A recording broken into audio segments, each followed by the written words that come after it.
The tech school was, well, in basic training, it was, you had 2 bays, 25 beds in each bay. You were all pretty much right on top of each other. Tech school was a lot different. The unit I was in at tech school, the 362nd Training Squadron, had 2 buildings. They had an older one, which was, I'd be willing to bet, was standing when my grandfather was there, or was in the military, but that one was, you had 2 people to each room, and they were pretty small rooms. Some type of communal living. You had community bathrooms, but it was not unlike some of the college dorms.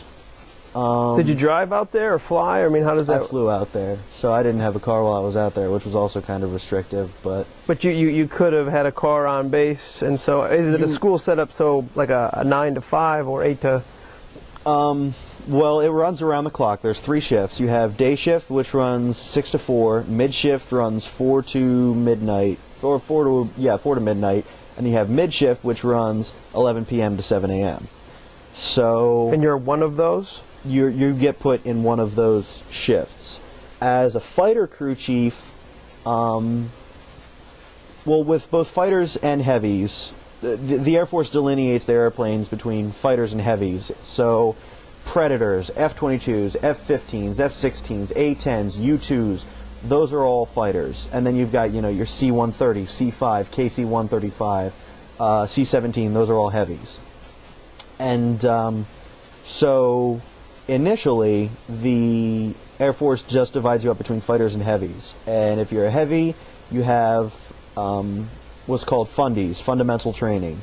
And that is 3 weeks of just general maintenance practices, procedures, making sure an aircraft is safe for maintenance, learning the technical order system,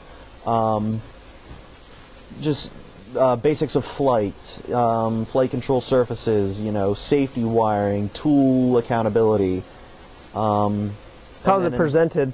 I mean, you're in a classroom, death by PowerPoint, or how are you learning this type of stuff? Well, it's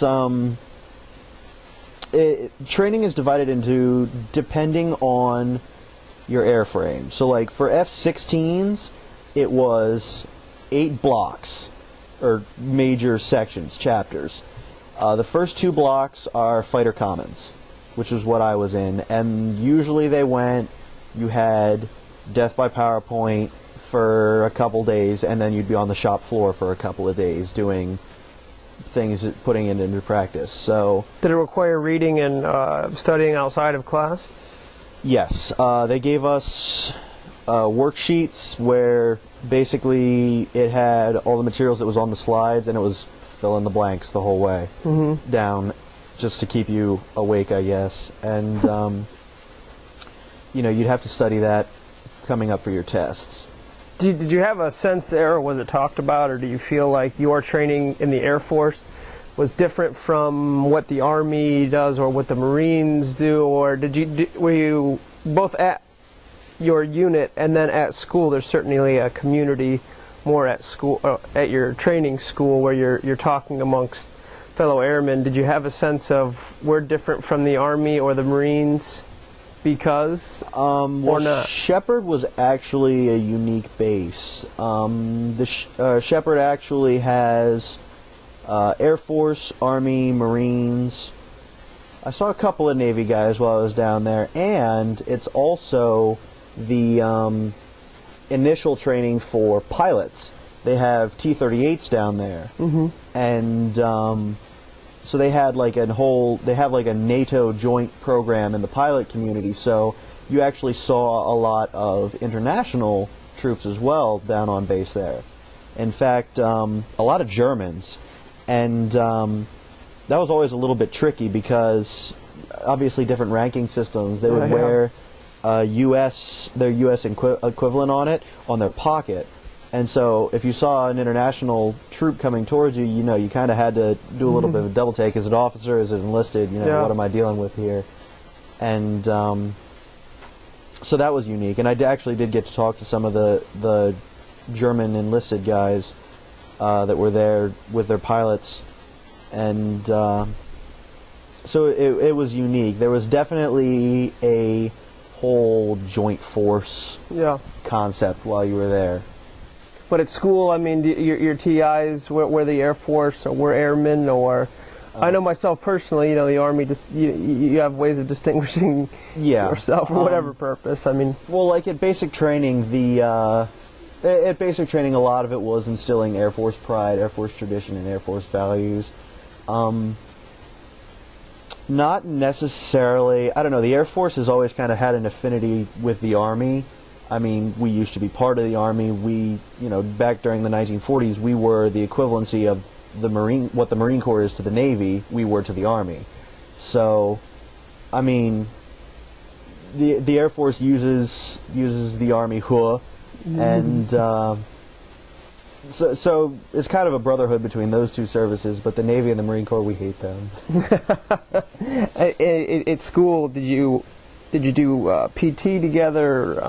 What type of just describe the atmosphere in terms of, are you going this alone? Do you have a platoon or a squad sense around you? Well, or? you've got your class that you're with, and every morning we would form up for class, fall into a formation, and as a shift, whether you're days, mids, or swings, you march to class as a shift. And then as you get out to the flight line and go down, you break off at hangar, wherever you're going. So, and then at the end of the day, they march out and take the back hangars, and you fall in hangar, and you all march back. You go get changed for PT, you come back outside, and on Monday, Wednesday, Friday, we did, Monday, Wednesday, Thursday, we did PT. On Tuesdays, you actually had an open ranks inspection. Checked your uniform, checked your, facial hair, make sure you're in regulations. A lot of guys have, and females have problems with that? On occasion, most of the airmen are there. They do a good job. They do what they're supposed to do. They move on. You've always got the trouble makers that just don't seem to get it. But, for the most part, it wasn't a problem. Or if you were in trouble, occasionally they'd do an open ranks inspection in your blues. So you'd have to go and get changed into your blues, and then they'd really be looking at you. But what type of personal freedom? I mean, you're mid-shift or day shift, and then once you're done, I mean, outside of studying? Well, once you're done with all of your military duties, you're done with your class day, you're done with PT or inspections or whatever, you fall into a phase program. It was kind of a edge you back into some personal freedoms after having been to basic training.